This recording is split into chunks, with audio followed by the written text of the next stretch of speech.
Fala pessoal, bom dia, boa tarde, boa noite novamente. Estamos aqui de volta, Frontcast, eu, Vitor Hugo, Edgar Manioto, Olá pessoal, tudo bem? e hoje vamos falar, né, já iniciando a nossa série sobre a Segunda Guerra Mundial, nós vamos falar do período entre guerras, né, mas a gente costuma chamar de os preparativos para a Segunda Guerra, né, Segunda Guerra Mundial. Porque o período entre guerras, né, Edgar, acabou sendo mesmo um período em que os países foram tanto pelos problemas, né, quanto pelas intenções, eles foram se preparando para um conflito que ia ocorrer, né. Apesar quando teve o fim da Primeira Guerra Mundial, que para eles não era a Primeira Guerra, né? Para eles era a Grande Guerra.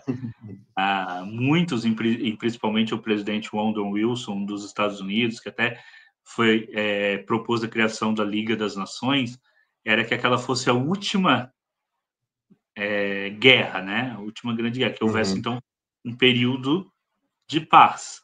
Aham. E por isso a criação da Liga das Nações. Mas eles próprios, no Tratado de Paz, que é o Tratado de Versalhes, que vai ser a primeira coisa aqui que nós vamos falar, né, deixaram ali as sementes para uma guerra futura. Porque no momento em que um tratado de paz você humilha a outra nação de Uhum. tal jeito, né, o perdedor de um jeito que, que ele desperte neles o sentimento de revanche, uma outra guerra virá com certeza. Né? E eles Sim. aprenderam com isso depois na Segunda Guerra Mundial. Eles aprenderam com isso. Né? Tem até um filósofo chamado John Rawls que ele tem um texto que ele fala isso, né? Que os americanos aprenderam com isso depois da Segunda Guerra Mundial, que você não deve, que a paz não deve ser algo que você inviabilize a existência do seu Uhum. inimigo ou você humilha ele de tal forma que principalmente o povo, né, que geralmente o povo Uhum. não tem muito, você julga os políticos, prende os políticos, como foi feito depois da Segunda Guerra Mundial com o Tratado de Nuremberg e tudo mais, mas Uhum. você não inviabiliza a existência do povo, que eles não fizeram um Tratado de Versalhes. É. Sim. E por que a gente está falando isso, né, porque a Primeira Guerra Mundial, ela veio, né, e devastou a Europa, né. Assim, todos os países perderam a capacidade de produção, né, por exemplo, a a França teve muita área produtiva agrícola, né, prejudicada, parece que, se não me engano, 15 ou 10% de toda a riqueza da Grã-Bretanha, ou do Reino Unido, na verdade, né, foi com a guerra, também perderam, capacidade produtiva e tudo mais, né. A Alemanha nem se fala, né, perdeu, pô, milhões de homens também,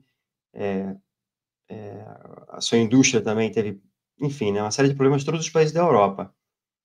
Então essa guerra, quando terminou, né, os alemães, né, vamos falar um pouquinho rapidinho da Primeira Guerra, né, tinham 2 faces, né, 2 grupos, né.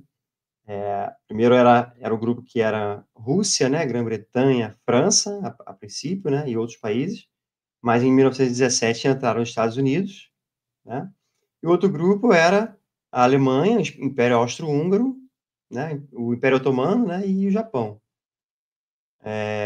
Então se tornou uma guerra mundial, né, porque essas esses países europeus, eles tinham suas colônias, né, tanto na África quanto na Ásia.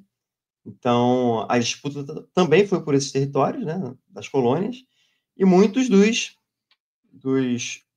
dos habitantes das colônias foram para lutar na Europa, né, além de guarnecer o próprio território. Enfim.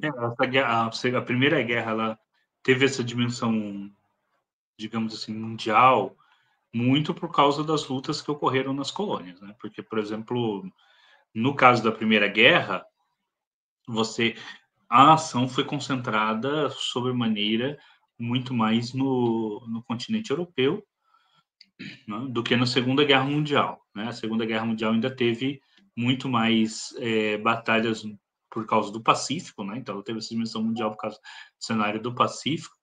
E, por exemplo, ao contrário do que aconteceu na Primeira Guerra Mundial, na Segunda, pelo menos um outro país, além dos Estados Unidos, enviou tropa para a Europa, que foi o Brasil.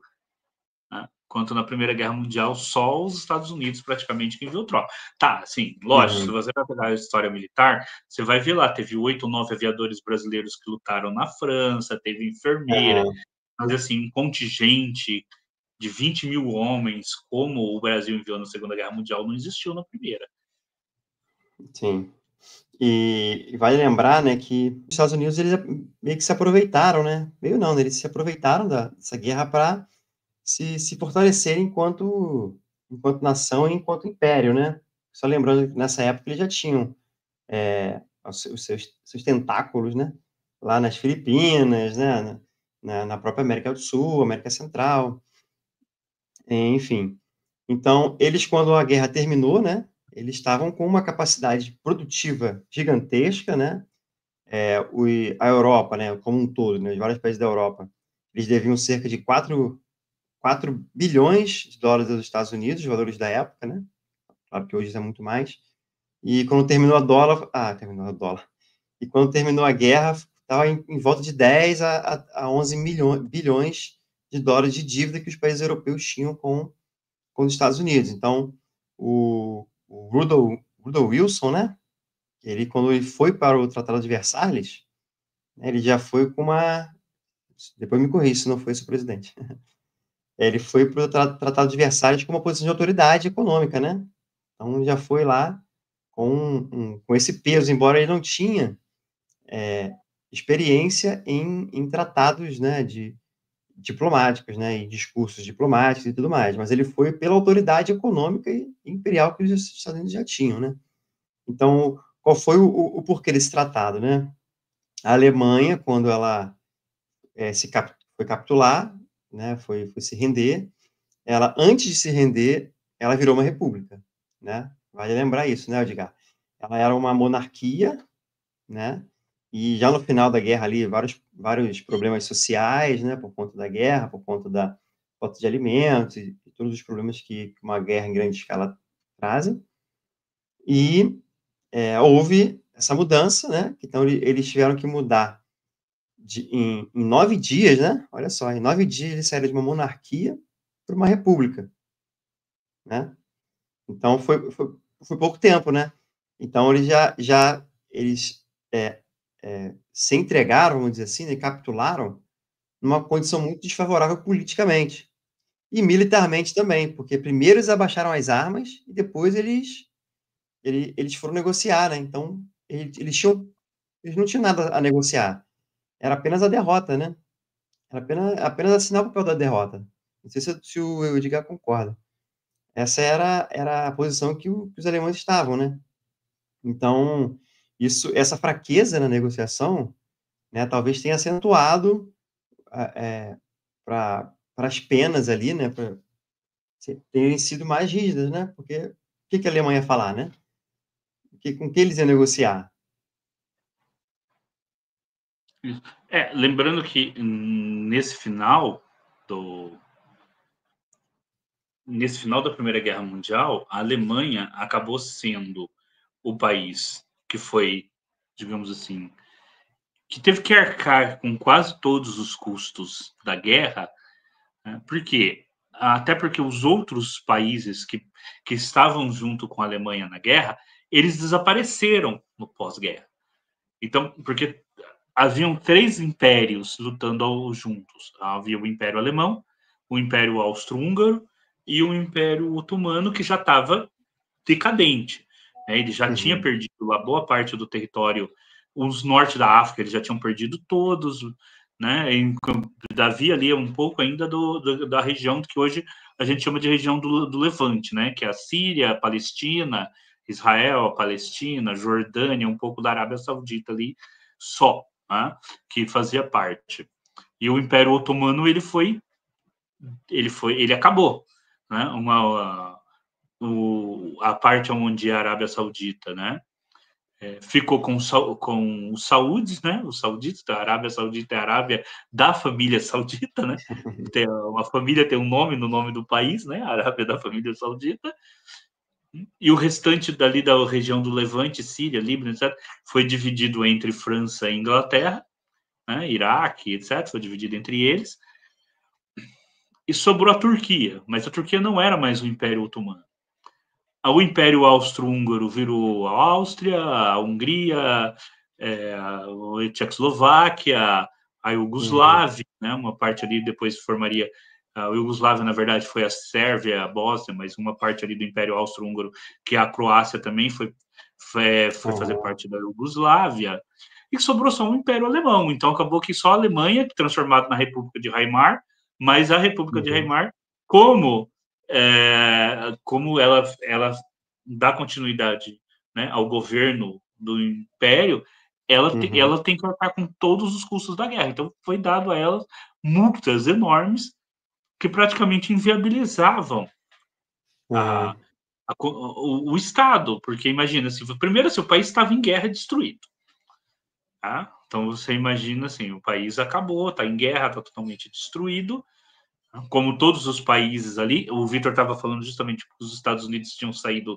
como grande vitoriosos, justamente porque eles nunca tiveram o seu próprio território, né, bombardeado, nem nada disso. Então você sai muito melhor, né? A Alemanha toda destruída. E ainda por cima, tudo o que se produzia a partir dali, você tinha que juntar para pagar para a França, para a Inglaterra, para os outros países. E eles usaram esse dinheiro da Alemanha para pagar a dívida dele com os Estados Unidos, que, por outro lado, então, emprestava dinheiro para a Alemanha para que a Alemanha se financiasse. Então, os Estados Unidos ganhavam duas vezes. Eles ganhavam com o pagamento que vinha desses países via Alemanha, e depois a própria Alemanha, em dificuldade, tinha que emprestar dinheiro dos Estados Unidos, então os Estados Unidos ganhavam duas vezes. Então, economicamente, fortaleceu muito os Estados Unidos, pelo menos até a queda da Bolsa de Valores. Tá, e outro Uhum. império que caiu também, mas por outros motivos, né, também teve a ver, lógico, com a Primeira Guerra Mundial, foi o russo, porque teve a Revolução Socialista e virou a União Soviética. E se você quer saber mais sobre isso, tem 2 episódios aqui sobre a Revolução Russa aqui no Frontcast.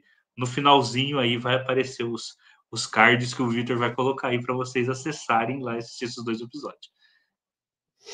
É, e lembrando, né, esses países que você citou, né, que eles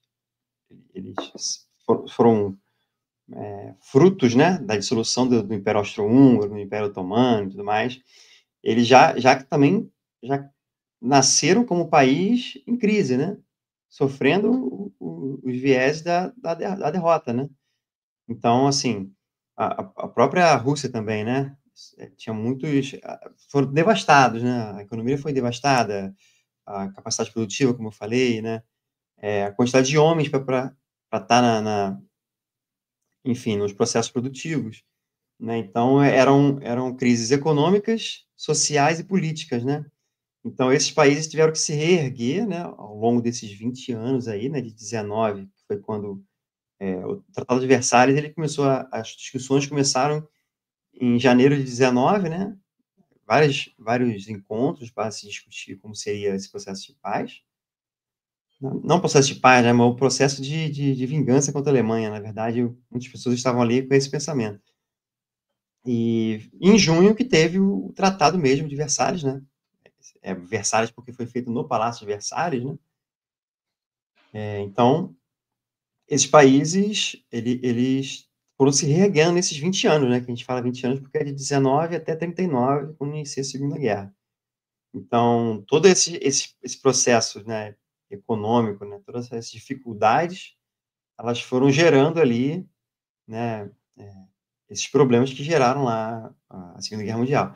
Vale dizer, assim, que a Alemanha não foi só o dinheiro que eles tiveram que pagar, né, eles tiveram que aceitar a redução das suas forças armadas a 100.000 homens, não ter força aérea, né, perderam, claro, no total da guerra, eles perderam 10% da população, mas por conta das mortes, né, mas também perderam 13% do seu território, né, nas regiões que a gente vai falar depois lá, quando o Hitler for anexar esses territórios, né, Alsácia-Lorena e tudo mais, Sudetos, né, também.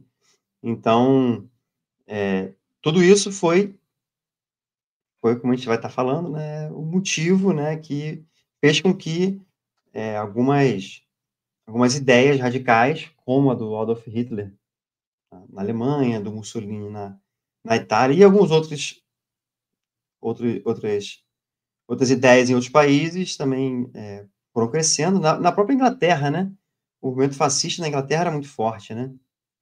É, Então na Itália, por exemplo, a Itália está entre os vencedores, né? Mas mesmo assim, ela teve a sua economia muito comprometida. Então, apesar da Itália estar entre os países vencedores, né, ela ao final da guerra, quando ela sai da guerra, ela não sai tendo todos os seus objetivos que ela queria alcançar, né, tendo conseguido aqueles objetivos. Então, ela sai, entendi. como apesar, inclusive a anexação de partes do Império Austro-Húngaro, né, e outros objetivos que ela tinha, ela não alcança. E ao mesmo tempo sai com uma economia fragilizada. Então, mesmo na Itália, assim, né, mesmo entre os vencedores, você vai ter países que não vão, que vão sair da guerra muito pior do que eles estavam anteriormente. E esses países tinham um sentimento de nacionalismo muito grande neles, porque eram países recém-formados. Tanto a Alemanha quanto a Itália, isso a gente precisa falar para explicar por que surge um nacionalismo grande de extrema direita nesses países, como vai surgir com o fascismo na Itália e o nazismo na Alemanha, porque eles foram os últimos países ali do Ocidente europeu, né, da Europa Ocidental, que é aquilo que a gente tem como Europa Ocidental, a se formar. Ambos se formam no século XIX. Né? Lembrando, por exemplo, que a Anita Garibaldi, que participou da Revolução Farroupilha aqui no Brasil, vai lutar ali no século XIX pela unificação da Itália, junto com o Garibaldi. Né? E depois, e a Alemanha também, você vai ter a unificação da Alemanha ali no século XIX, aí logo depois da guerra com a França, né? Então, nesses casos, você tem aí um fortalecimento do nacionalismo, que estava muito grande nesses países. E aí vem a Primeira Guerra Mundial, a Alemanha perde a guerra, a Itália sofre todas as consequências que ela vai sofrer com a guerra. O que ocorre? Né? É frustrada aquelas expectativas nacionalistas. E por isso, então, que vão depois surgir esses movimentos nacionalistas ainda muito mais radicais do que aquele nacionalismo que existia anteriormente à guerra. Sim, e também não só a Europa, né, a gente tem o Japão, né, que ele estava lá no Tratado de Versalhes, né, e ele queria manter os territórios que ele tinha conquistado da Alemanha, né, principalmente numa parte lá da China, né, que tinha um porto muito importante, eles queriam manter, mas o que me chama mais atenção é que a outra cláusula que eles tinham era ser considerados etnicamente iguais, né, aos europeus, né, eles tinham esse desejo, né, de serem, cara, e tu vê o quão importante isso era para os japoneses, né, serem considerados iguais, né. E ao final eles negaram, né, cara, negaram a igualdade, negaram a afirmação oficial de que os japoneses, né, eles eram iguais enquanto espécie humana, né, aos europeus. Pode parecer hoje para a gente um pouco estranho, mas na época existia, né, um sentimento de que os asiáticos eles eram não só inferiores, né, mas eles eram exóticos, né, eles eram pouco civilizados, né. Isso a gente pode falar tanto do Extremo Oriente, né, que seria Japão, China, né, quanto do Oriente Médio, da África, né, de certa medida, a América, né, abaixo dos Estados Unidos. Então, se tinha esse sentimento de inferioridade, né, que esses povos, sofriam, né. E o Japão queria, enquanto país vencedor, né, que lutou, vamos dizer, né, lado a lado dos países europeus, né, ele queria ter ali não só a garantia dos territórios que ele conquistou da Alemanha derrotada, punida no Tratado de Versalhes, mas queria ser considerado igual, né, e não foram, né. E isso o Japão já estava num sentimento nacionalista de expansão, né, teve ali a guerra da Manchúria, né, em 31 né? Eles foram ocupar a Manchúria, né? Também nesse processo eles invadiram China, Coreia, enfim. Então isso ajudou eles, né, a fortalecer ali o seu sentimento expansionista, né? É, o Japão, fazendo aí um adendo, o Japão foi um dos países que os portugueses chegaram logo depois do Brasil, né? Isso é interessante, os portugueses chegaram lá. Né? Teve até um certo contato inicial entre portugueses e japoneses, até conversão de japoneses para o catolicismo. Tem igrejas mais Uhum. antigas do catolicismo no Oriente até hoje é dos japoneses. Mas em 1600 e alguma coisa, né, o Japão se fechou de novo, proibiu armas de fogo, né, voltou lá o poder utilizar só espadas, etc. Utilização de armas de fogo foi considerado um ato de covardia, né, então o, e aí o Japão permaneceu como uma nação isolada até 1850 e eu acho que 52, por aí, assim, até os anos 50 do século XIX, quando o comandante Perry, né, dos Estados Unidos, chegou lá na Baía de Tóquio, deu uns tiros de canhão e forçou o Japão a se abrir. Aí o Japão foi obrigado a se abrir para o mundo ocidental. E ali o Japão percebeu a enorme inferioridade que eles estavam. E o que o Japão fez? O Japão começou a se. O Japão começou o seu processo de modernização, que a gente vê muito naquele filme, né, O Último Samurai.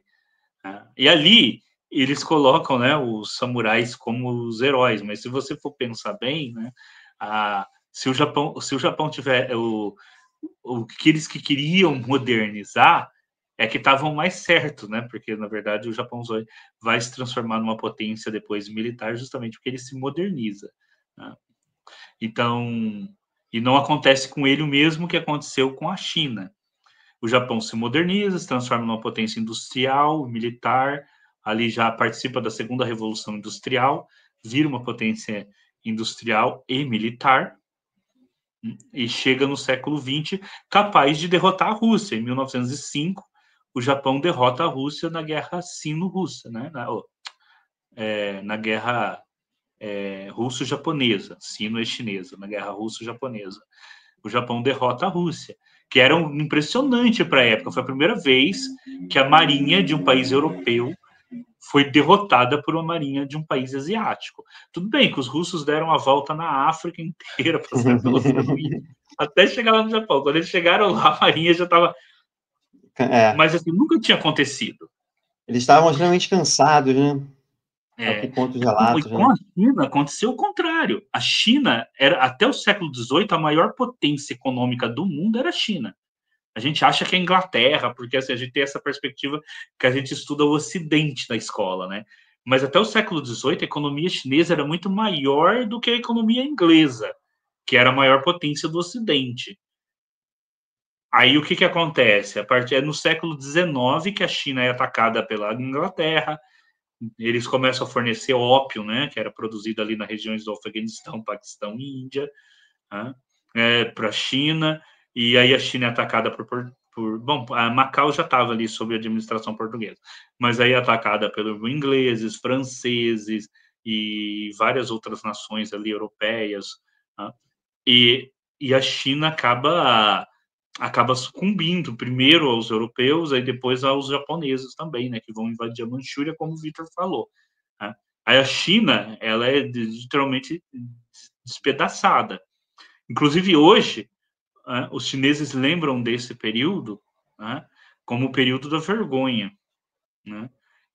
É o período da história deles que eles mais, assim, que toda a estrutura dos chineses hoje, que quando você vê eles investindo em tecnologia, microchip, em tecnologia espacial, em ir para a Lua, em fortalecer as suas defesas, em fazer uma nova rota da seda, em construir navios e aviões de quinta e sexta geração, é para evitar que aconteça justamente o que aconteceu ali no final do século XIX e começo do século XX, que nós vamos ver agora, né? A China, que era a maior potência do mundo até o século XVIII, de repente é um país destruído e fracionado, e inclusive que vai perder, que vai ser invadido e conquistado pelo Japão no período expansionista japonês no começo do século XX. Bom, então voltando lá para a Itália, né, lá para a Europa, a gente tem na Itália, né, o nascimento do fascismo, né, que ele se deu com o Benito Mussolini, que ele tinha sido, né, um militante socialista, né, ele era um veterano da Primeira Guerra, né, então ele sofreu também, né, a, todo o trauma, né, porque foi uma guerra muito, muito traumática, né, a guerra de trincheiras, né, porque você ficava lá, os relatos que se tem de ambos os lados, né, de vários países, é de que, principalmente nos bombardeios, né, era uma coisa aterrorizante, porque você ficava parado no abrigo e as bombas caindo e você não tinha para onde ir, era só esperar a bomba cair no abrigo, né, e, enfim, ou você morrer. E a própria luta de trincheiras, né, de você tentar invadir uma outra trincheira, nunca se conseguia passar muitos quilômetros, ele voltava e teria que atacar novamente a trincheira inimiga. Isso gerou muitos traumas, né, muitos pesadelos, muitos medos.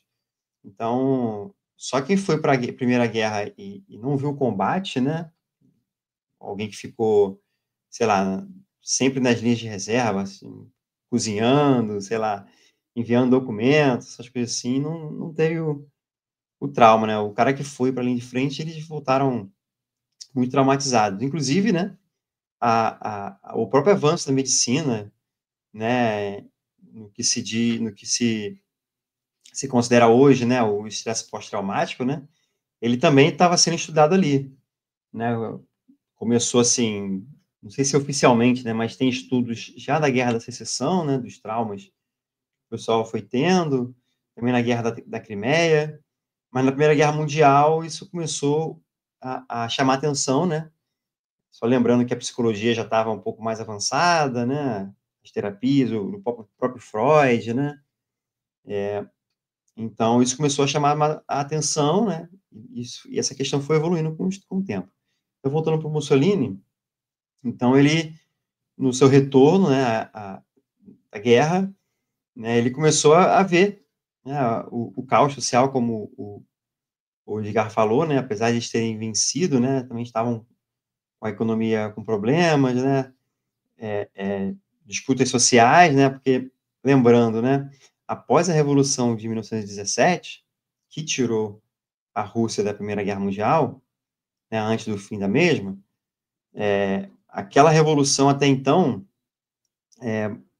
por exemplo, hoje você pode tecer muitas críticas, né, ao que se tornou a União Soviética, né, ao stalinismo e todas essas coisas. Mas na época, né, 2, 3 anos depois, o que você tinha ali era o povo que lutou pelos seus direitos e conseguiu, né. Então, isso fez com que muitos partidos, né, socialistas, revolucionários da Europa toda ganhassem uma certa força, né. Então, houveram esses conflitos não só na Itália, mas também na própria Alemanha, né, depois a gente vai falar um pouquinho mais sobre isso. Então, Mussolini, acabou montando seu próprio partido, né, com a intenção de combater esses grupos revolucionários, né, então ele recebeu apoio de uma parte ali das classes altas, mas muito das classes médias, né, um pouco do clero, mas recebeu muito apoio da classe média, né, nessa luta dele contra os movimentos revolucionários, que para essa classe média e para a aristocracia, né, eram movimentos que tumultuavam a ordem, né, a ordem vigente. Realmente eram, né, eles queriam reverter, né, subverter a ordem por uma nova ordem, né, a que eles acreditavam ser a correta, a justa e tudo mais. Então foi criado esse partido dele, né, que me fugiu agora o nome, em italiano, né, eu não sou bom em italiano. O italiano é das novelas da Globo dos anos 90, mas surgiu esse partido e ele como liderança, né. Lembrando que ele, depois da guerra, ele era um jornal ou antes da guerra, né, mas nesse Partido período ele era Republicano Fascista.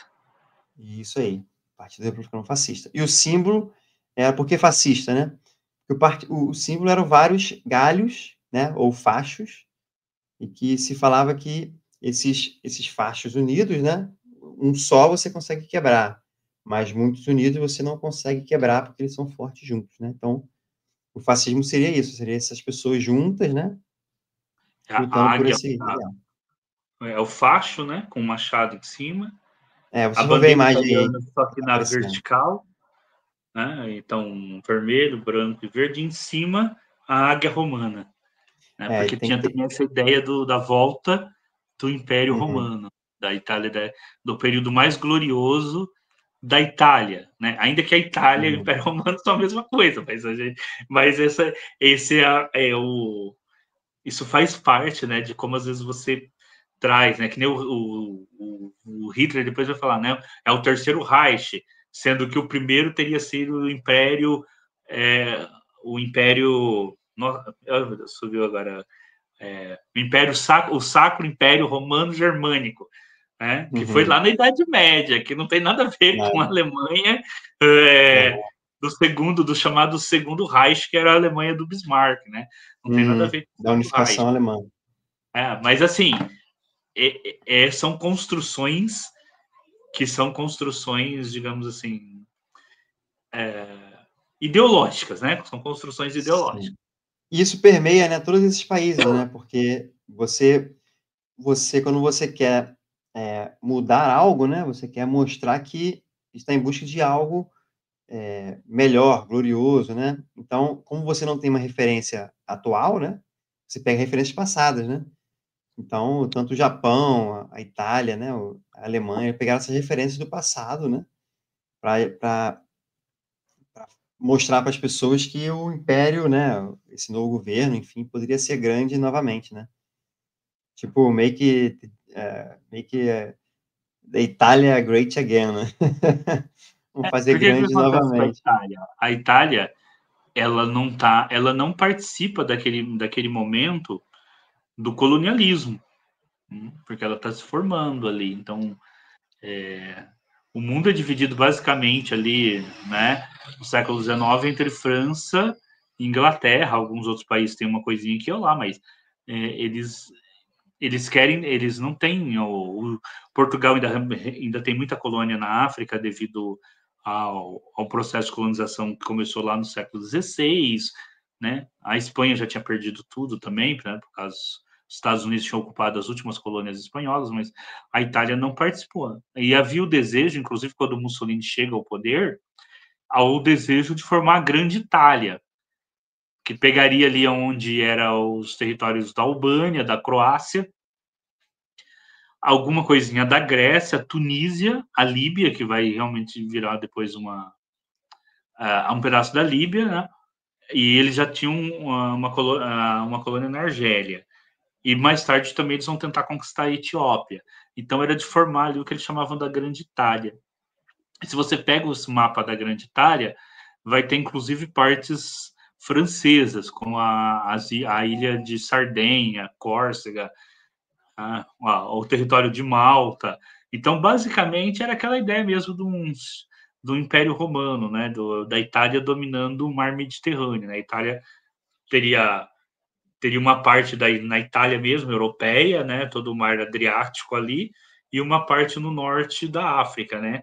É aquela ideia da Itália como dominando o mar Mediterrâneo, né? É uma volta lá ao Império Romano mesmo, né? Essa ideia do Império Romano. Exatamente. Só que ali a Abissínia, né? Eles tentaram conquistar e não conseguiram, né, Edgar? Num primeiro momento não, né? Depois eles acabam conseguindo, né? Na Segunda Guerra contra.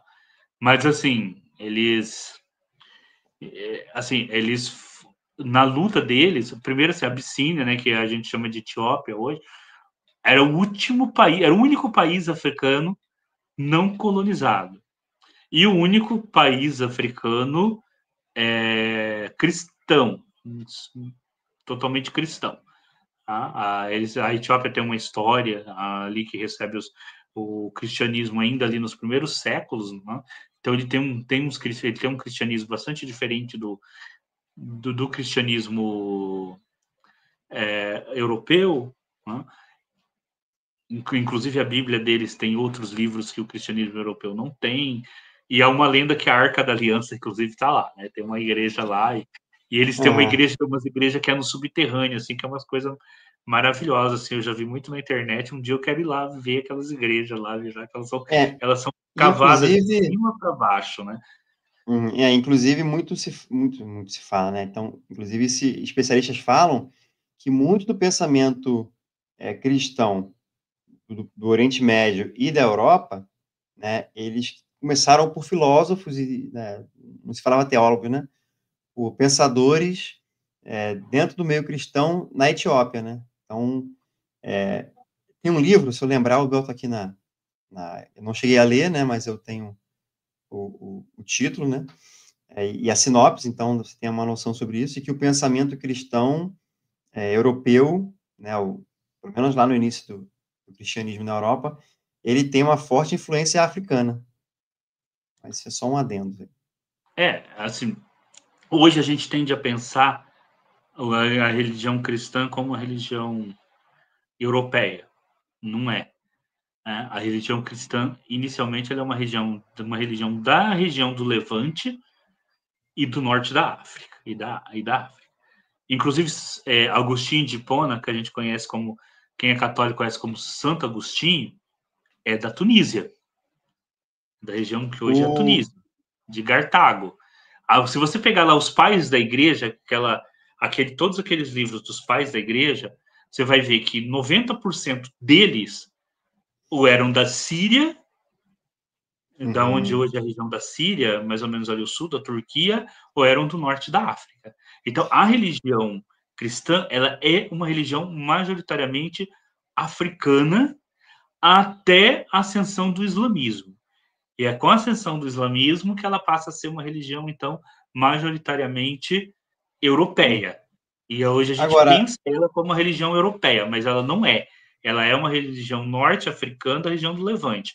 Com a vinda dos islâmicos, ela passa a ser uma religião que tem dois polos, então, a Itália e Bizâncio, que é onde é hoje a Turquia, da onde ela vai se espraiar para a Rússia, né? E da Itália, da onde ela vai se espraiar para todo o restante do norte da Europa e etc. Mas a religião cristã, ela é uma religião que, inicialmente, a maioria daqueles padres da igreja que faz aqueles primeiros textos defendendo, os próprios gnósticos, a maioria deles, inclusive, são chamados de padres do deserto. Aonde que tem deserto? No norte da África. Eles não estão na Europa, eles estão, esse pessoal todo está no norte da África, né? Então esse pessoal mora no norte da África. Aí depois não sobrevive só o que lá? Os coptas no Egito, né? Mas aí o domínio muçulmano, mas sem ser no domínio muçulmano, o único reino que sobrevive é a Etiópia. Inclusive a Etiópia vira um reino lendário para os europeus, porque vira o chamado reino de Prestes João, que às vezes é dado como sendo um reino perto da China, às vezes na África, aonde seria um reino mítico cristão que habitaria um desses lugares, até quando eles chegam na Etiópia e coisa. Só que quando eles descobrem a Etiópia e tudo mais, tem uma coisa, né? No imaginário europeu, o reino de Prestes João seria um reino cristão, na África ou na Ásia, mais branco. Aí quando eles chegam na Etiópia, então, e é um reino cristão, mas não é um reino branco, né? E aí, então, não tem todo aquele prestígio que queria, porque você está numa época de escravidão. Mas, de qualquer forma, a Itália é o único, ou a Etiópia é o único, a Abissínia é o único reino, é a única parte do continente europeu, ela e Serra Leoa, porque era comandado pelos americanos, é quase uma colônia americana, né? Os americanos mandavam os ex-escravos. É que não são Libéria colonizados. também, né? Libéria. Hã? Libéria também, né? Então, acho que é Eles Libéria, então. Acho que é Libéria. Libéria, então. Não é Serra Leoa. Eu sei que são os únicos dois lugares. Um é porque os americanos tinham mandado os ex-escravos para lá e garantiam a independência. Né? E o outro era justamente a Etiópia, né? Que ficava era um até que a Itália resolve atacar. A Itália, assim, mas a Itália sofre derrotas humilhantes na Etiópia, porque eles chegam com aviões, com tanque de guerra, etc., lutando contra a gente usando cavalo, poucas armas de fogo e arco e flecha, e eles perdem.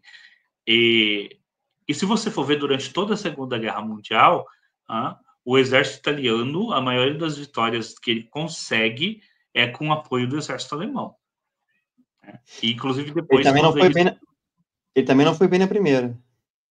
Ele também não foi bem na primeira. E quando o Mussolini é preso lá, tanto é que o Hitler decide conquistar a Itália inteira lá e conquista rapidamente a Itália inteira. Tá? Então, assim, o exército italiano não é um exército que consegue ter os mesmos vitórias e a mesma importância que vai ter a Alemanha na Europa Ocidental e o Japão Uhum. e o Japão no Oriente. Mesmo quando a gente vai estudar a história do Brasil na Segunda Guerra Mundial, o Brasil está lutando em território italiano, mas está lutando contra os alemães. A gente vê assim que Uhum. o próprio guerra no norte da África, logo o Hitler tem que mandar o Rommel lá com os seus coisas para poder segurar lá os italianos, que os italianos Uhum. estavam perdendo dos britânicos. Então, assim, os É, italianos, neste momento, na Segunda Guerra Mundial, eles não têm vitórias significativas militares. Acho que na Grécia também, em um determinado momento, eles começam a perder e o Hitler tem que enviar os soldados deles para ajudar. Eles não têm vitória significativa igual a Alemanha.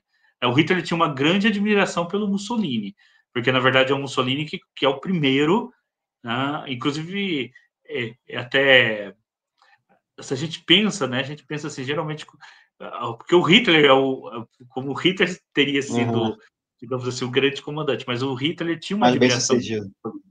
né?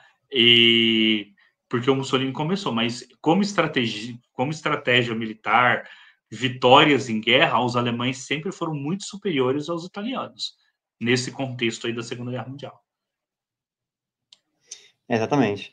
Então, isso fez com que, né, voltando ao nascimento lá do, do fascismo italiano, né, ele fez depois uma grande marcha, se não me engano, em 1922, com os seus, vamos dizer, militantes, né, os camisas pretas, né, eles marcharam, né, então ele conseguiu entrada no parlamento e tudo mais, mas por conta das próprias crises, né, políticas e sociais, o próprio rei, né, deu para o Mussolini lá o cargo de primeiro-ministro, e dali foi um modus operandi que o próprio Hitler, né, ele levou a cabo, né, ele imitou esses pontos integralmente igual o Mussolini, que foi o quê? Aumentar a repressão contra a oposição e aos poucos tirar a oposição de jogada e aumentar o próprio poder, né? Então, daqui a pouco a gente vai falar sobre a Alemanha, então Hitler fez esse mesmo modo operandi. Chegou a primeiro-ministro, quando chega o primeiro-ministro, cria uma perseguição contra a oposição, e a oposição, vale lembrar que não é só a esquerda, né? Os próprios liberais, a própria direita democrática, né? Também foram os que se opunham ao regime eram também perseguidos, e ele finalmente chega ao poder total, né, totalitário, para poder fazer o que bem quisesse, né. Teve uma questão também com a Igreja Católica, né, o Edgar, de um acordo, né, dele não mexer com a Igreja Católica, né, tem uma questão dessa, né, tanto que o Vaticano ficou lá, ileso, e acho que nesse governo do Mussolini que ele ganhou o status de país, não é isso? Não sei se você lembra dessa. Não, acho que o Vaticano já tinha status Já de tinha o status, né. país antes, mas agora É, teria, mas eu não foi, lembro. a gente pode ver depois, mas teria um acordo lá em que ele não ia se meter, né, com a questão ali do Vaticano. E, bom, isso foi na década de 20, né. Na década de 20, aí vamos voltar para a Alemanha. Ali, quando termina a Primeira Guerra, né, a gente falou um pouquinho, a Alemanha está lá todos aqueles problemas, né, de ter que se transformar rapidamente em 9 dias de uma monarquia para uma república, ou seja, pouco tempo de transição para a estrutura do governo, estrutura do país se adequar, né. Então, logo eles tomaram um grande golpe, né, que foi o próprio Tratado de Versalhes, que fez com que apesar dos problemas, eles tiveram que ceder territórios produtivos, né, aqueles territórios que eu falei da Alsácia-Lorena, eram territórios produtivos, né, que geravam receitas para o país, então eles perderam a capacidade de receita e tinham que pagar os tributos devidos, né, e aí veio a desvalorização da moeda, né, veio fome, e eles tinham um compromisso com os veteranos, né, de pagar pensões e tudo mais. Então, isso gerou o quê? Que vários grupos, né, que já existiam, por exemplo, os espartaquistas, né, que eram os revolucionários lá da Rosa Luxemburgo, esses grupos que já vinham atuando lá desde a época da própria guerra, né, eles começaram a crescer, como eu tinha falado, com aquela inspiração da Revolução Russa, né, a Revolução Russa inspirou muitas pessoas e eles já estavam tendo uma intenção de criar ali uma revolução nesse meio tempo ali, né, entre não no meio tempo, né, logo após ali o a derrota da Primeira Guerra. Só que aí foi criada também uma força militar, né, que combateu esse grupo, né, essa força militar era formada por ex-soldados, né, e pessoas da classe média também, que tinham esse pensamento antirrevolucionário ou anticomunista, antissocialista, se juntaram a esses Freikorps, né, como eram chamados, e os Freikorps, eles combateram, né, esses grupos, né, e muitos desses Freikorps depois foram, inclusive, membros do Partido Nacional Socialista. Partido esse que nasceu com quem? Com Hitler, né? Só relembrando aqui para quem não conhece ou não lembra direito, Hitler tinha sido cabo na Primeira Guerra Mundial, inclusive condecorado, né? Ele era um mensageiro que em alguma batalha ele perdeu a visão por conta do gás e tudo mais. Ele realmente lutou, né? Realmente foi um soldado lá. Só que ele foi muito influenciado, né? Principalmente por um tio que ele tinha, que era antissemita, né? O antissemitismo ele já existia na Europa, né? Pelo menos como um movimento, entre aspas, organizado, pelo menos desde o século XVIII, mas o sentimento anti-judaico, né, desde a Idade Média ele já existia em um certo momento. Então o Hitler ele tinha esse sentimento que ele absorveu com o contato com o tio, né? Porque diante da derrota, o que você precisa? De um bode expiatório. Não pode ser você o responsável pela derrota. É. E você dizer que o outro venceu porque ele é super. Porque. E você simplesmente dizer assim, mas nós perdemos do outro, significa você estar dizendo que o outro é superior a você. Se eles, como eles se consideravam a raça superior, eles só podiam ter perdido se alguém que eles achavam que estava com eles tivessem traindo eles. É o famoso é o famoso cavalo de Troia que vão, né, que depois o, o, o Enéas, né, vai fazer lá no livro dele, né, que ele vai inventar lá o cavalo de Troia para falar que os gregos só venceram os troianos porque eles usaram de um subterfúgio, já que, né, na verdade, como o Enéas, né, ele ali vai ser como se a forma como o Virgílio vai colocar, né, vai ser como se os troianos fossem os descendentes, não, né? Nossa, é o contrário. Como se os romanos fossem os descendentes dos troianos, e os romanos nunca perdem, os romanos só perderam, os troianos só perderam porque os gregos se utilizaram de um subterfúgio, que era o quê? Que era o cavalo de Troia, né? Que foi esse subterfúgio para os gregos terem vencido, que não está na narrativa homérica, tá, gente? Não, na Ilíada não aparece o cavalo de Troia. O cavalo de Troia é uma invenção posterior, né, feita pelos romanos, na literatura romana. Tá? Então. Bom, aí voltando ali para a Alemanha, né? Claro, como eu falei, a gente não compactua com essa interpretação, né? Então, acharam um bode expiatório, porque, como eu falei, né, o antissemitismo ele tinha essa questão de trazer o judeu como.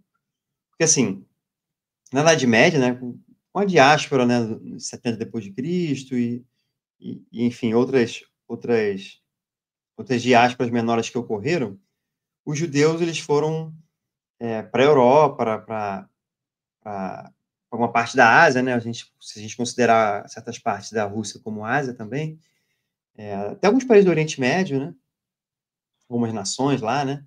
Então eles, na Europa, né? Eles não podiam ter terras, né? Então eles se, se focaram nessas profissões em que, por exemplo, médico, né? A parte do comércio, né? Então ele se virou uma tradição desses povos, esse tipo de atividade econômica. Eles também traziam a sua cultura, né, a sua religião principalmente, e eles sempre tiveram esses laços, né, consanguíneos com outros judeus e tudo mais, mantiveram ali a sua, em certa parte, a língua, né, que mudou um pouco, né, do hebraico para o Yiddish, né, então, mas mesmo assim eles mantiveram as suas tradições, e eles eram sempre vistos por esses antissemitas, né, como sempre a pessoa de fora, né, o estrangeiro. Então, em épocas de crise, né, quem lidava com a terra, por exemplo, né, os camponeses, né, os grandes proprietários de terra, em épocas de safras ruins, né, um médico, né, um comerciante de, sei lá, de cerâmica, sabe? Essas pessoas não sofriam da crise que o pessoal que tinha terras, que poderiam ter terras ou trabalhar nas terras, sofriam. Então, em um momento em que o povo sofria da crise, eles olhavam para essa pessoa, entre aspas, né, o estrangeiro, e via que ele não se eh, não tinha os mesmos problemas, né, mas não por culpa deles, né, porque eles foram proibidos de ter terra, né, que era o grande, vamos dizer assim, o grande tesouro, né, da Idade Média, né. Até hoje, né, um pouco, né. Então gerou esse sentimento de antissemitismo, que o que o não só o Hitler, mas muitas pessoas tinham após a Segunda Guerra, e com o discurso de que essas pessoas ajudaram na derrota, né, então ele fazia um malabarismo, semântico ali, né, de para as pessoas acreditarem, né, ele era muito bom em discurso. Só que antes dele ser o líder, né, ele foi cooptado pelo próprio governo a se infiltrar nos grupos radicais de direita, né. Porque com certeza tinha pessoas infiltradas nos grupos radicais de esquerda e ele foi escolhido para entrar se infiltrar num grupo radical de direita, né. Que é óbvio, né, os governos estão sempre, monitorando grupos, radicais, né, não importa qual viés político ou filosófico, enfim. Então nessa ele começou a ver que ali tinha uma, vamos dizer, uma entrada para ele, né. Ele começou a militar por ali e com o seu poder, né, de sua capacidade, né, não poder, né, poder é super-herói. Com sua capacidade de gerar os seus discursos, né, dentro do seu pensamento, ele começou a ganhar destaque e status de liderança, né. Foi quando ele cria lá o Partido Nacional Socialista, né, e justamente o que ele fazia? Exatamente igual o partido lá do Mussolini. Ele combatia os grupos revolucionários de esquerda, né.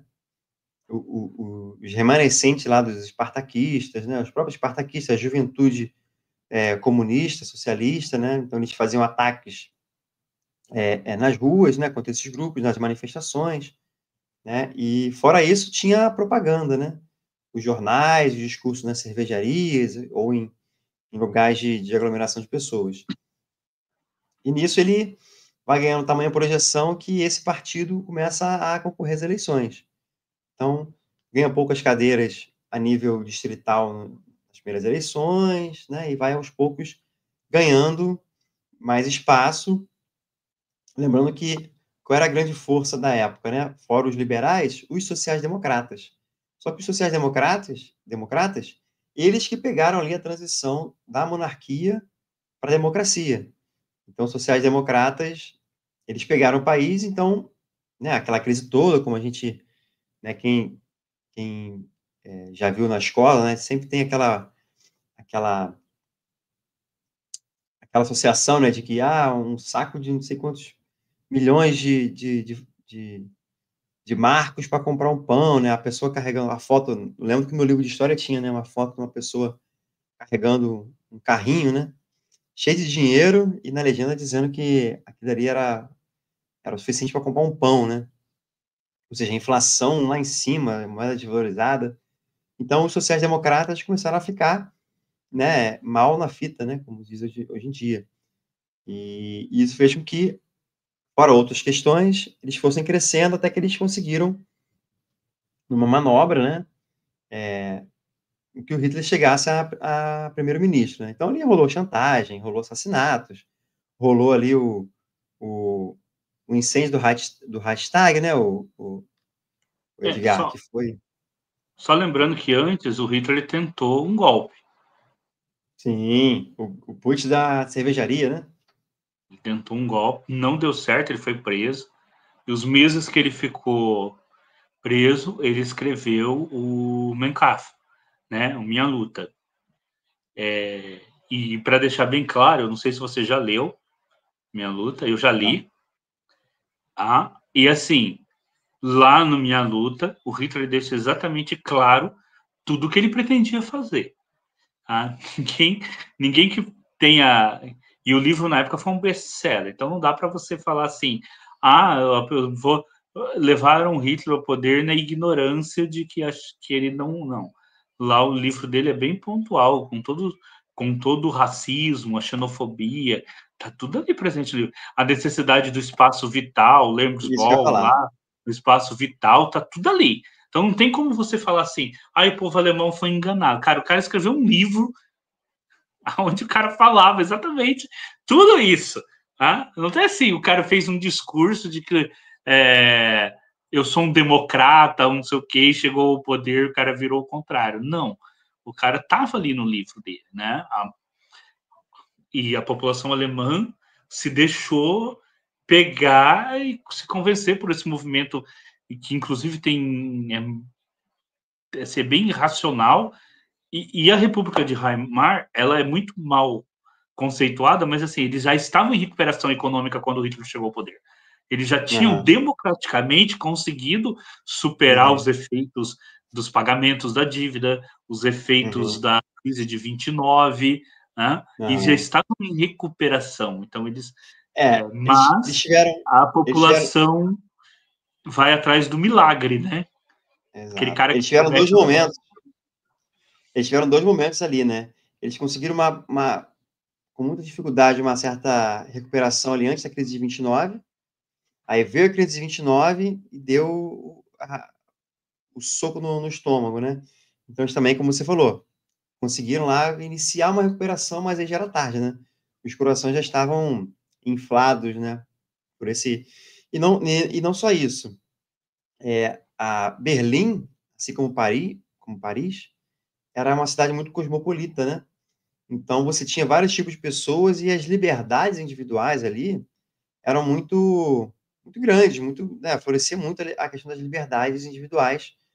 Então você tinha, inclusive, questões de do que hoje a gente chama, né, LGBTQIA+, né, mas na época eles usavam outros nomes, até pejorativos. Então essas liberdades sexuais, né, prostíbulos, e tudo que tem a ver com essas liberdades individuais de pensamento, né, de movimentos políticos. Isso tudo fez com que Berlim fosse um fervo cultural, né, em que muitas pessoas não gostavam, viam aquilo com maus olhos, né. Então Hitler também usou isso, né, essa, entre aspas, "depravação moral", né, por conta do socialismo, comunismo, anarquismo, essas liberdades das pessoas, dos gays e travestis, né, haviam muitos travestis na Berlim, dizem que mais do que Paris, né, que é conhecido como, na época, como um país com muita liberdade sexual. Então existiam essas questões morais que Hitler também tem relatos, tem discursos dele falando isso, né, de que ele ia moralizar a Alemanha novamente, principalmente Berlim, né. Tem uma série no Netflix, né, eu vou botar aí, ó, o link e a imagem, que ele fala justamente desse período da Alemanha, né? Esse florescimento, esse caldeirão cultural, né? Que foi uma das coisas que o Hitler usou para se levantar. É que quando eles chegam ao poder, assim, não é só os judeus que são perseguidos, né, e levados para campos de concentração. Várias outras minorias também o são, tá? Inclusive ciganos, né, homoafetivos, e até outros que a gente nem se percebe, né, como, assim, como por exemplo, maçons, teus antroposofistas, principalmente porque eram sociedades tidas como sociedades secretas, etc. Eles não queriam nada assim que pudesse ser secreto ou rivalizar com o que era o partido nazista. Então, muitas outras minorias, membros de outras religiões, testemunhas de Jeová, esse pessoal todo também foram perseguidos pelo nazismo. Ou você era membro do partido, se convertia à ideologia do partido, ou você ia para o campo de concentração. Então, assim, era todo mundo, né? E pessoas com algum tipo de deficiência física ou intelectual, né? Todo mundo era levado. Eu lembro que eu me lembro o nome do filme agora, mas tinha um filme que eu assistia muito quando eu era adolescente, porque era um filme de dança. Era um grupo de jovens que dançavam, uns 4 ou 5 É. jovens. Assim. Hã? Eu sei qual é, eu não lembro o nome, mas um deles Depois nós vamos acaba entrando achar, no vai estar partido aí nazista. embaixo para vocês verem. Nós vamos achar. E um deles era deficiente físico. E aí mostra assim, e um outro era mais anarquista. E que, conforme com o tempo, e o outro deles vai entrar na juventude retritelícia. E o filme mostra assim, como esse que vai entrar na juventude retrelícia vai mudar o comportamento dele para com um amigo, né, que era um deficiente físico. E eu não lembro se um outro era judeu também, né? Eu acho que era, mas mostra assim como esse amigo vai mudar o comportamento com relação aos jovens. E até então eles saíam juntos, né? Eles dançavam uma dança que chama swing a dança, né? E até então eles eram amigos de junto pro. Eu ia falar o baile, discoteca, o quanto eu sou velho. O quanto eu sou velho, né? Não sei como a molecada fala hoje em dia, né? Mas que é um junto pra noite, né? E de repente o comportamento muda tudo quando um deles entra no partido, assim, com relação aos outros. Esse filme é muito bonito, eu recomendo muito. Depois nós vamos caçar o nome, vamos colocar aqui para vocês o Victor vai colocar aí embaixo, né? Enquanto a gente estiver falando. Que realmente eu não lembro agora. Qualquer coisa eu tô caçando aqui, eu vou achar. Se você achar aí, seria até legal, porque para a gente poder falar, né, pro pessoal que está só ouvindo, né? Porque eu não sei, às vezes eu escuto o vídeo no YouTube só escutando, sem ver as imagens também, fazendo outra coisa. Então acho que muita gente faz isso, né? Só escuta o áudio e não vê quem está falando. Liga lá e fica fazendo outra coisa e fazendo áudio. Eu acho que muita gente faz isso. Né? E só para... Enquanto o Vitor acha aí, vou voltar só rapidamente a um assunto que a gente tratou aqui no vídeo. Vai ficar meio, digamos assim, pouco longe, mas só para dar informação. O Vitor tinha razão, foi assinado mesmo um tratado entre a Igreja Católica e o governo ali já com Mussolini como primeiro-ministro, mas o rei Vítor Emanuel III ainda como rei da Itália, é o chamado Tratado de Latrão, de 1929, que vai reconhecer o Estado do Vaticano. Porque até o fim, quando a Itália se unifica, tem o fim dos estados papais. Até então, nem o Estado papal reconhecia o Vaticano e nem o Vaticano reconhecia a Itália como Estado, apesar de estar ali no meio. Então, em 1929, o Mussolini, como primeiro-ministro, e o rei Vítor Emanuel III e o Papa Pio XI fazem, então, esse acordo em que o Papa passa a reconhecer o Estado da Itália e em troca a Itália passa a reconhecer um Estado do Vaticano, com o tamanho que ele tem hoje, que é mínimo, mas dá uma indenização para a Igreja por ela ter perdido os Estados Papais, que era uma parte da Itália, que eram os Estados Papais, que ela perdeu.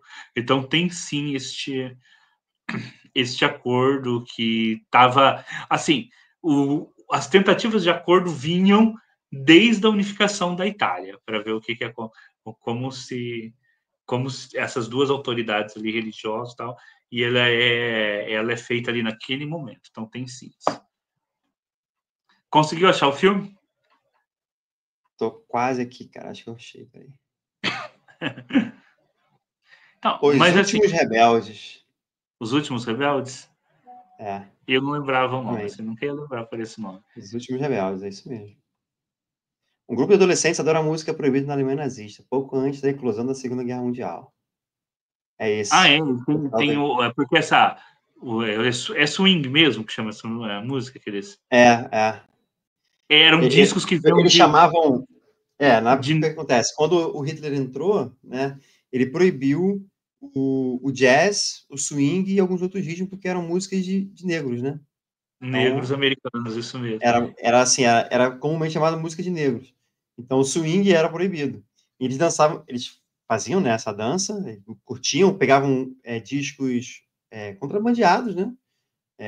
Porque era proibido. E a grande questão é quando um amigo deles entra, não lembro se para o partido ou para a juventude hitlerista, né?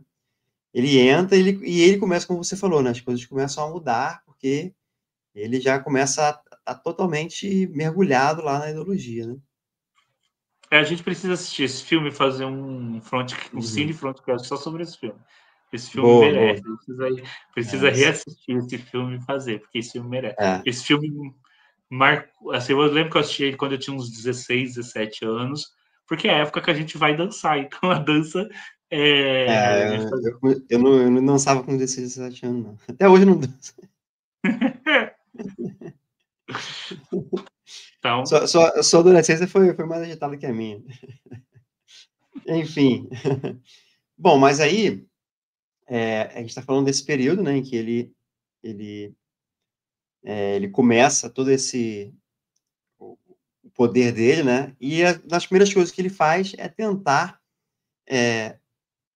voltar, né, a Alemanha antes da Primeira Guerra. Como assim antes da Primeira Guerra?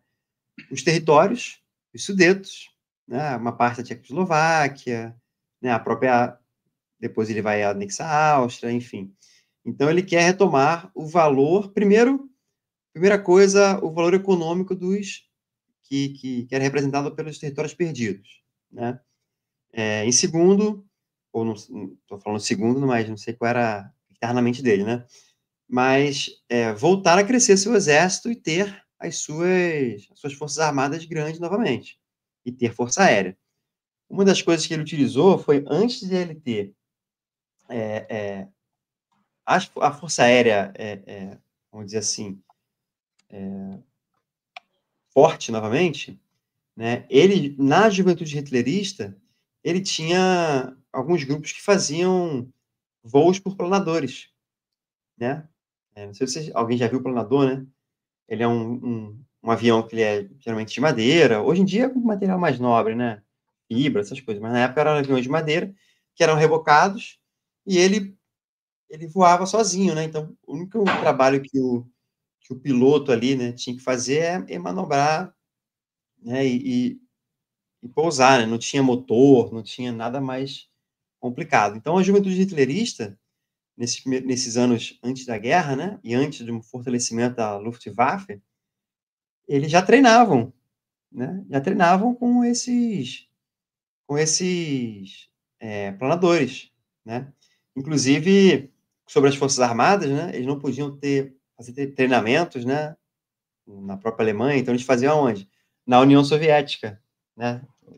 O, o Edgar deve lembrar, né? Que a gente teve uma outra conversa que a gente falou sobre isso, né? Na União Soviética, a União Soviética cedeu territórios para os alemães fazerem exercícios de artilharia, com blindados, né? Coisas que eles não poderiam fazer ali aos olhos da Europa que estava vigiando, vamos dizer assim, eles, né? E todos esses movimentos, cada vez que Hitler fazia um movimento desse, burlando o Tratado de Versalhes, os países da Europa ficavam com o pé atrás, claro, e sempre tinha algum movimento diplomático sobre isso, né? Então, sempre tinha um embaixador que ia conversar com o embaixador alemão, ou entre eles, né, tipo, um embaixador polonês conversando com o embaixador britânico, né? Pode falar, Dica. Outro lugar onde muitos aviadores alemães, depois da Primeira Guerra Mundial, vieram e tinham um destaque muito grande foi na América do Sul. Uhum. Inclusive, uma empresa aérea que tinha central dela na Colômbia e que praticamente 100% dos pilotos eram de origem alemã. Então, era uma empresária civil, mas quase todos os pilotos eram de origem alemã. E aí Nossa, os não sabia. Estados Unidos até fez uma intervenção no começo da guerra, nessa, assim, primeiro que os colombianos não queriam, lá os Estados Unidos ameaçou a Colômbia, eles não aceitaram, porque tinha a questão deles terem perdido o canal do Panamá e o Panamá ter se transformado em Aham. independente por culpa dos Estados Unidos, então os colombianos estavam ainda com pouca amizade com os Estados Unidos, mas essa empresa aérea tinha muitos pilotos alemães e justamente a preocupação dos americanos era que esses pilotos servissem tanto de espiões aqui no coisa, que eles sobrevoavam a América Latina inteira e passavam os dados para a Alemanha, eram espiões, como eles também estavam pilotando tudo mais. Aí até que os Estados Unidos conseguiu que um empresário americano comprasse as ações desta empresa e todos os pilotos foram demitidos numa noite. E aí uma empresa norte-americana, a Força Aérea Norte-Americana e uma outra empresa norte-americana forneceu pilotos, aí sim, tipo, se fechou os galpões da empresa com todos os pilotos sendo alemães, e no outro dia cedo tinha todo mundo sendo substituído por piloto americano, e todos os alemães foram demitidos, que era justamente para impedir que essa empresa ela tivesse a maioria dos pilotos alemães. Porque muitos, quando terminou a guerra, como os alemães não podiam ter força aérea, muitos pilotos Uhum. militares da Alemanha vieram para a América do Sul, porque tem toda essa Uhum. questão do pessoal ser apaixonado pela aviação. Então era melhor Sim. voar aqui do que não voar em lugar nenhum, né? E É. o outro lugar foi isso, foi a União Soviética, onde eles foram treinar mesmo, ir lá treinar com aviação militar, né? Por Sim. quê? Tinha esses acordos, né? Entre Uhum. países, lembrando que tem as ideologias, mas também tem os interesses de cada nação, né? Uhum. Além muitas vezes, às vezes, da Passa, questões né? ideológicas. É. E outra coisa, né, como eu estava falando sobre o, assim, a gente até usa esse termo preparativo da Segunda Guerra, né, para o título, porque realmente se viu uma preparação ali, né, da Alemanha. Foi se notando. Então, a Europa estava ali naquela coisa de, poxa, será que não é, né? A gente sabe que é, mas, né? É igual hoje em dia a gente tem a questão de Taiwan, a gente tem a questão da Rússia em relação aos países bálticos, né? Será que vai? Será que não vai? Tudo parece que vai, mas não tem certeza, né? Então, a Inglaterra, principalmente, na figura do Chamberlain, né? O primeiro-ministro, ele era uma daquelas pessoas, ele representava um certo pensamento na Europa de pessoas que não queriam a guerra novamente, né? Richard Chamberlain é o ator. Esqueci o nome dele, é o Chamberlain. Richard Chamberlain é o ator. Então, ele sempre buscava ali o diálogo com a Alemanha, né? Neville Sempre, Chamberlain. sempre... Oi? Neville ou Neville É, Neville Chamberlain. Viu? Chamberlain? Eu já tinha falado o nome do ator. Então, muitos até consideravam ele covarde, né? E com o andar dessas atitudes dos alemães, depois ele foi substituído, assim, né? Vamos dizer, basicamente foi substituído pelo Churchill, né? Vamos dizer assim, que era um cara mais de guerra mesmo, vamos encarar, vamos, né? E isso se viu que foi realidade, né? O Chamberlain é o cara que... O Chamberlain. O Churchill foi o cara que tomou a frente lá e realmente encarou a guerra, se aliou com a União Soviética, né? Ele falava que se aliaria até o diabo se fosse para derrotar Hitler. Então, esse pensamento do Chamberlain, ele é bem interessante, porque você imagina você ser uma pessoa comum, ou um produtor, ou até um camponês, um pequeno empresário, né, ou empreendedor, como a gente diz hoje em dia, e você perdeu tudo, sabe. A guerra levou tudo, tanto os bens materiais, quanto, algum parente seu que morreu na guerra. Então esse viés de pensamento na Europa, que acredito que não tenham números, né, mas deduzo que não seja a maioria naquele período, eles não queriam a guerra para não repetir toda a destruição que eles tinham, né. Como eu falei, a Inglaterra perdeu acho que 10 ou 15% das suas riquezas, né, total, a Grã-Bretanha. E perdeu quase a mesma proporção em porcentagem de homens, né. Muita gente morreu, né, então eles não queriam, muitas propriedades foram destruídas, né, com os bombardeios, né, e com a própria o rolo compressor da guerra em si, né, principalmente na França, Bélgica, né, Bélgica foi e aquela parte da França ocupada pela Alemanha, né, foi toda destruída. Então essas pessoas não queriam, né, que tivesse uma nova guerra, apesar dos sinais que a Alemanha já vinha se mostrando. Então, só para a gente fazer aqui uma questão, então, assim, a chamada Anschluss, né? Anschluss, né? Meu alemão terrível aqui, né? Vai acontecer entre 11 e 13 de março, que é, na verdade, é a invasão da Áustria. Só que, assim, não foi bem uma invasão, né? O Hitler incorporou a Áustria e foi festejado, porque lá também já tinha o Partido Nazista da Áustria, que, na verdade, era um braço do Partido Nazista É, alemão. Então foi uma junção entre os dois países, formou um país só. Aí em 1939, o Hitler, isso foi em 38, em 39 ele invade os Sudetos, que é uma aham. região ali em torno da Tchecoslováquia que é rica em minérios.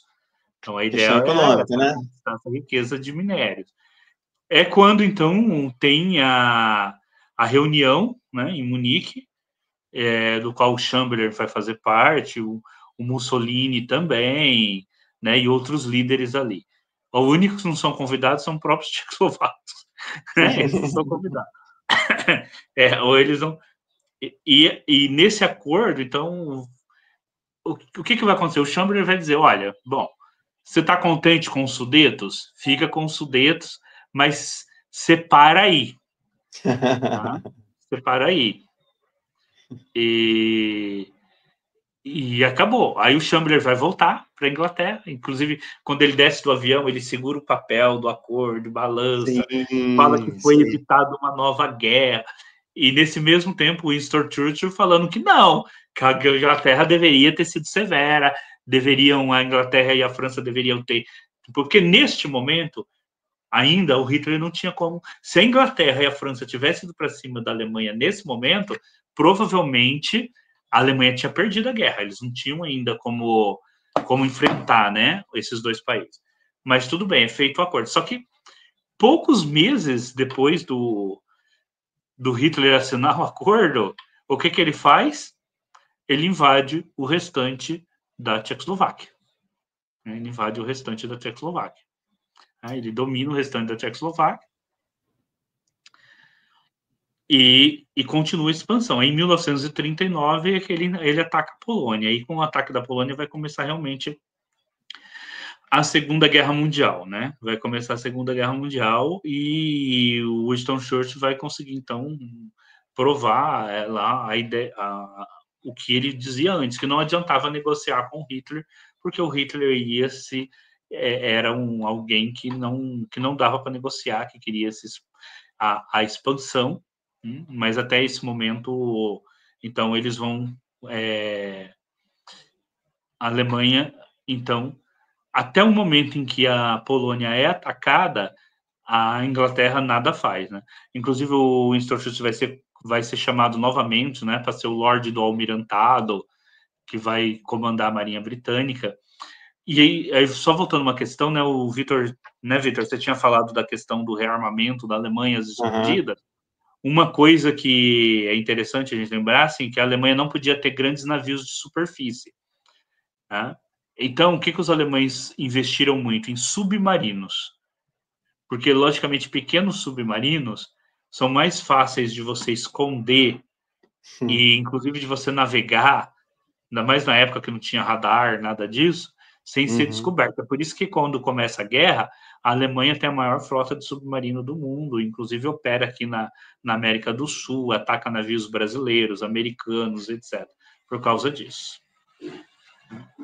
Mas o Exatamente. Sturzus estava certo e o Neville Chamberlain estava errado, né? Não tinha como É, negociar com.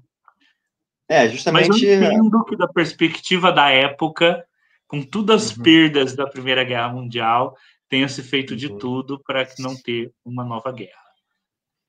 Como eu falei, né, era um pensamento vigente não só dele, né, de muitas pessoas na época, né, de, cara, vamos evitar essa catástrofe, né? Mas, bom, enfim, como a gente já chegou aí na invasão da Polônia, aí já não é mais o preparativo, né? Vamos Então, voltar acho para a que... Itália. Nesse meio tempo, o que a Uhum, Itália tinha feito? Atacado a Etiópia. Né? A Itália sim. tinha atacado a Etiópia, que vai acontecer em 1936, a Itália ataca a Etiópia. Né? Aí, essa é a Segunda Guerra Ítalo-Etíope. Né?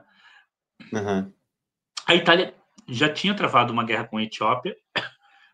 No primeiro conflito, na verdade, essa pode ser considerada até assim, é considerada a Segunda Guerra, mas houve um conflito anterior, inclusive da Primeira Guerra Ítalo-Etíope, onde os etíopes deram um pequeno território. A Itália tinha recebido da Grã-Bretanha uma parte da Somália, chamada Somália Italiana, né? E aí a Itália atacou a Etiópia, não venceu a Etiópia, mas o rei da Etiópia aceitou entregar uma parte o que era a Eritreia hoje, né? Que foi para os italianos. Só que depois os italianos decidiram que queriam mais. Aí eles atacaram a Etiópia e perderam contra a Etiópia. Né? uhum, Isso foi em 1911. Eles perderam contra a Etiópia. Eles também travaram uma guerra contra o Império Otomano, que eles ganharam, e conquistaram um território que hoje é a Argélia. Né? Não, Argélia não, desculpa, a Líbia, o território que é a Líbia. Porque a Líbia foi um território muito importante na época do Império Romano, então eles consideravam que era por direito deles, porque foi um território muito... uhum, Inclusive, ali onde hoje é a Tunísia e a Líbia, foi justamente aonde eu tinha falado anteriormente, era Cartago, era o território onde estava o Santo Agostinho, por exemplo, né? Então eles consideravam que era território deles, né? Então eles já tinham o que é a Somália italiana, a Eritreia e o que é a Líbia, né? A Argélia uhum. francesa, bom, gente, a Argélia francesa e a Líbia.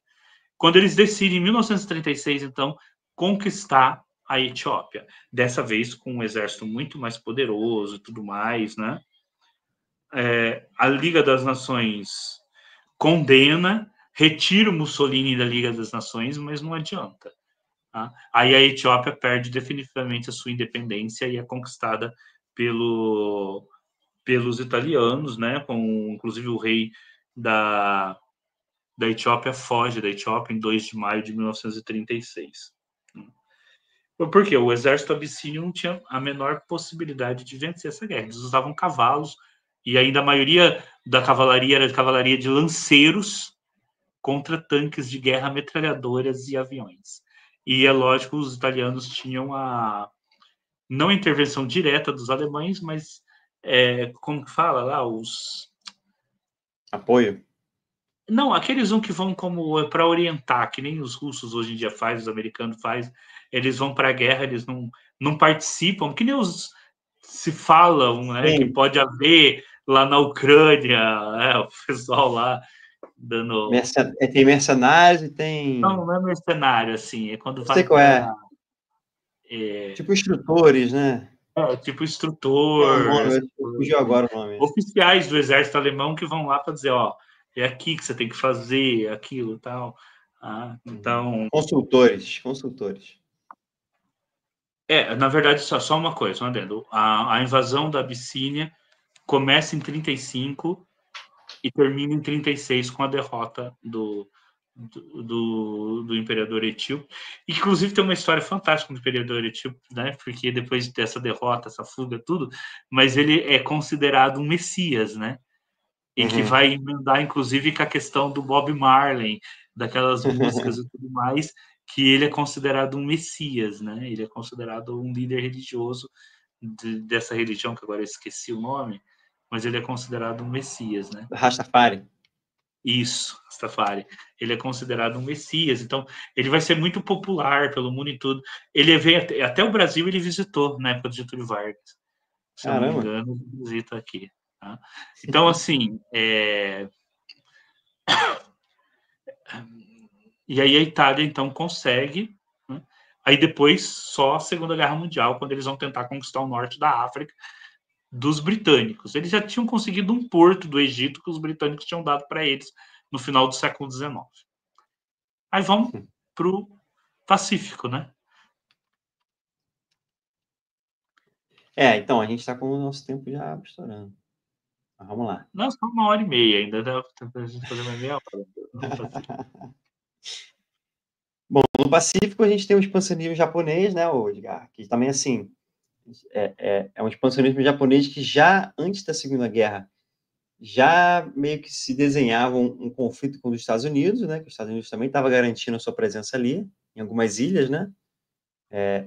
Então, você tem ali esse expansionismo. Eu acho que talvez o grande marco seja ali aquela guerra sino-japonesa, né? De 1905, né? Na Manchúria. Seria ali o grande marco do expansionismo japonês, ou seria depois com a China? Acho que seria ali, né? A gente pode botar esse marco como a guerra da... Seria a primeira guerra da Manchúria, né? Eu considero como a primeira guerra da Manchúria, porque depois a invasão também foi meio que uma guerra ali, né? Então, em 1905, teve esse conflito que o Edgar já citou, né? Que os russos perderam lá, né? Tiveram que circunnavegar a África e tudo mais, a marinha. E a Rússia nunca teve uma marinha forte, né, Edgar? Eles sempre tiveram ali poucos navios. Acho que talvez, não sei se essa é a razão principal, né? Mas porque boa parte do mar da Rússia fica congelado metade do ano, né? Ali no norte da Rússia, né? Então eles têm pouco acesso ali aos outros mares. A Europa, principalmente, ali é pelo Mar de Azov, né? E ali pelo Báltico, né? Então, eles têm pouco acesso ali, até para suas rotas comerciais. E fora isso, no extremo Pacífico, né? Que acho que naquela época não tinha ali a frota do Pacífico, né? Que depois eles chegaram a corrigir isso, né, Edgar? Isso. Ó, só uma coisa, a gente fala muito assim, a Manchúria foi entre 1904 e 1905, né? O Victor falou aí da Manchúria. Mas nessa mesma época, a gente fala muito, às vezes a gente se centra muito na China e esquece que eles também atacaram a Coreia, né? Sim. Eles também conquistaram a Coreia nessa época. E assim, eu não sei se você conhece doramas, né? Que é essas novelas, séries coreanas. A minha esposa assiste bastante. E às vezes eu assisto junto, porque ela tá assistindo, eu tô lendo e tô vendo. E assim, tem um desses doramas, eu tô até tentando procurar aqui o nome, senão depois eu pego com ela, a gente coloca aqui que mostra a ocupação japonesa na Coreia, na perspectiva dos sul-coreanos. Então, inclusive, tem 2 doramas desses que eu assisti. Né? Um tem um aspecto meio de faroeste. É isso. O cara tá assistindo dorama, tá antenado com a juventude. Um tem um aspecto meio de faroeste e mostra a resistência deles em 1904, 1905, inclusive às vezes se alinhando com os chineses contra os japoneses, e mostra e tem todo assim, você parece que está assistindo um faroeste, só que eles lá, mas assim tem espionagem, colocar bomba, ou assim tentativa de matar os líderes japoneses, é muito bom assim como uma série de guerra, só que uma série de guerra que se passa na Coreia. Tá? E tem um outro da Coreia do Sul que é assim, que são os japoneses fazendo experimentos tipo igual os nazistas faziam com os sul-coreanos para criar um monstro. assim, é uma mistura de novela de guerra com Lovecraft, com novela de terror Lovecraftiana. Então eles acabam Caraca. criando, eles acabam transformando uma mulher lá em um monstro que eles estavam tentando criar um monstro para ser uma arma de guerra. Lógico que essa parte é a ficção, mas assim, quando você pega e analisa, eles estão justamente tentando falar o quê? Dos experimentos que os japoneses faziam ilegalmente médicos com sul-coreanos. Então, assim, na perspectiva deles ali, até hoje, então, apesar da Coreia do Sul ser mais aliada ao Japão para enfrentar a Coreia do Norte, a China, eles, na perspectiva deles ali, então, eles têm todo os chineses, até hoje, né, uma questão contrária ao Japão, justamente por causa dos enormes crimes de guerra que o Japão cometeu nessa época de expansão deles. A expansão japonesa foi extremamente cruel, né? Ela Sim. não foi menor do que aconteceu na Alemanha, ela foi extremamente cruel. E se a gente pensar que o soft power, né, que os doramas e o K-pop da Coreia é o soft power da Coreia, né, da Coreia do Sul. Power. Então, se a gente pensar que isso também é um reflexo do pensamento geopolítico, né, da Coreia do Sul, a gente pode chegar à conclusão de que, apesar de serem aliados, como você falou, ainda existe aquela rusga, né, aquele sentimento assim, ó, beleza, a gente pode ser aliados aqui nesse momento, mas ainda não esquecido o que foi feito, né, no passado, né. Os outros países também têm isso, né, mais forte, né. Esse dorama chama-se A Criatura de... Aí o meu coreano, tá? De Jen Zong, né? Ou Jen Zong. E tá no Netflix. Digita lá, né? A Criatura de Jen Zong. É Geongesseong. A Vai estar aí Criatura para o de pessoal Jen ver. Zong. Ah, ele é muito bom. Ele se passa já em 1945, né? Tá aqui no resuminho, né? Né? E tem essa criatura que é feita pelos experimentos japoneses. Agora está tendo uma segunda temporada que acontece na época atual. Essa eu não assisti, né? Mas como a primeira era histórica, passava na época da Segunda Guerra Mundial, eu assisti. Então é muito boa essa série, porque mostra a ocupação japonesa e como eles perseguiam os sul-coreanos e tudo mais. Toque de recolher, deixar a pessoa morrer de frio, né? Violências de todos os tipos que você pode imaginar, é bem legal. Eu vou achar o segundo nome da série, da segunda série. Aí a segunda você vai maratonar aí na semana que vem? Então, pessoal, acho que é isso, né, a gente chegou a dar apesar de a gente estar com mais de 1 hora de programa aqui, né, uma coisa bem resumida, né, porque são muitos e muitos detalhes para a gente poder, abordar, né, mas isso aí é o que preparou, né. A gente sabe que a Segunda Guerra não chegou do zero, né, do nada, né. Isso. Então, acho que a gente pode finalizar, né. Quem ainda não curtiu, não comentou, por favor, não se inscreveu no canal, por favor, se inscrevam aí, para ajudar a gente a estar sempre postando os vídeos Só ver aí. um negócio aqui, antes de você finalizar. Calma aí. Calma aí, antes de você finalizar. Vai lá. A outra série é Song of the Bands, que também está no Netflix, que se passa na ocupação japonesa. Tá no Netflix também. É o What Song of the Bands. Bandits? Bandits. Bandits. Legal. Tá no Netflix também. Tá? Essas duas, essa tem um estilo mais faroeste e essa se passa assim. Essa se passa em 1905, 1906, 1907, enquanto a outra, a da criatura de Jane Seang, se passa na época da Segunda Guerra Mundial mesmo. Então, pega dois tempos também diferentes da ocupação japonesa. E é legal porque, assim, pelo menos eu considero muito interessante assistir, porque você pega a perspectiva dos sul-coreanos sobre a invasão japonesa, que é algo que a gente não tem. muito, né? A gente tem muito Verdade. audiovisual sempre ocidental, né? Agora a gente tem audiovisual sul-coreano, Uhum. que faz parte disso que o Victor falou, né? Que é o soft Ah, power sul-coreano, que é os doramas. Então, assim, os japoneses invadiram Manchúria, conquistaram Formosa, que hoje é Taiwan, a Coreia do Sul e tudo mais, e estavam indo para o interior da China, quando eles vão perceber futuramente que talvez haja uma ajuda americana ali, e eles atacam preventivamente Pearl Harbor, e aí já estamos na Segunda Guerra Mundial, que nós vamos falar mais para frente, né?